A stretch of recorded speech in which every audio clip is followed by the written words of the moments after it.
या मनसेचे संदीप देशपांडे पत्रकार परिषद घेत आहेत. तो फंड अलॉट करण्यामध्ये कुठला एक्झिक्युटिव्ह इंजिनियर इन्व्हॉल्ड आहे?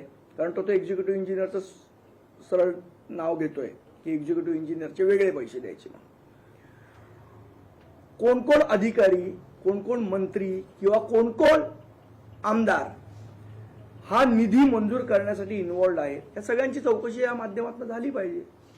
आजचा हा पहिला व्हिडिओ आहे. उद्या आम्ही दुसरा करू, परवा तिसरा करू.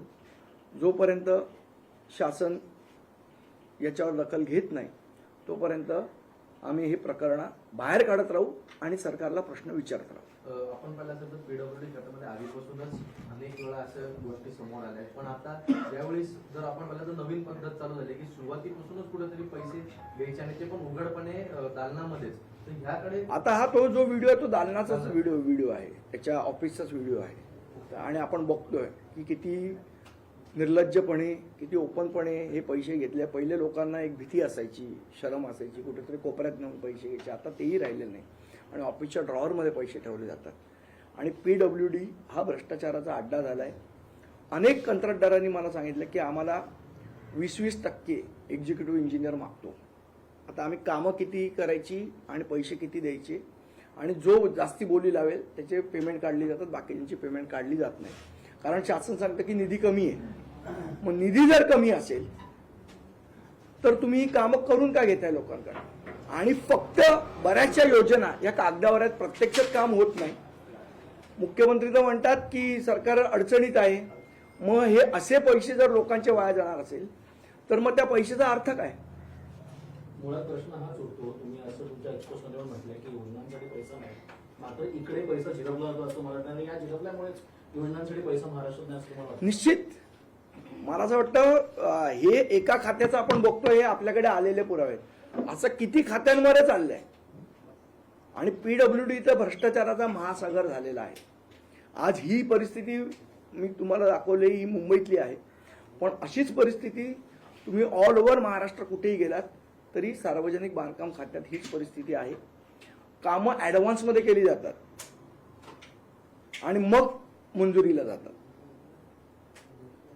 त्यामुळे मला असं वाटतं की हे प्रकरण आपल्यासमोर मांडलंय. विधानसभेचं अधिवेशन चालू आहे.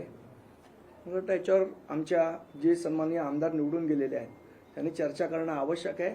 आणि याच्यावर न्याय आज शिवेंद्रराजे भोसले साहेबांनी दिला पाहिजे.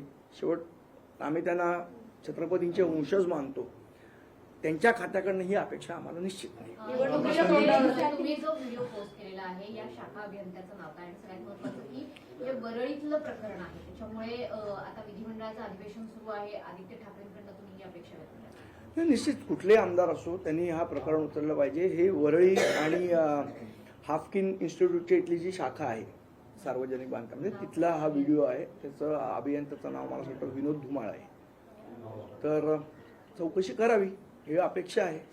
उद्या आम्ही एका डेप्युटी इंजिनियरचा पण व्हिडिओ आहे आमच्याकडे, तो उद्या आम्ही पोस्ट करू.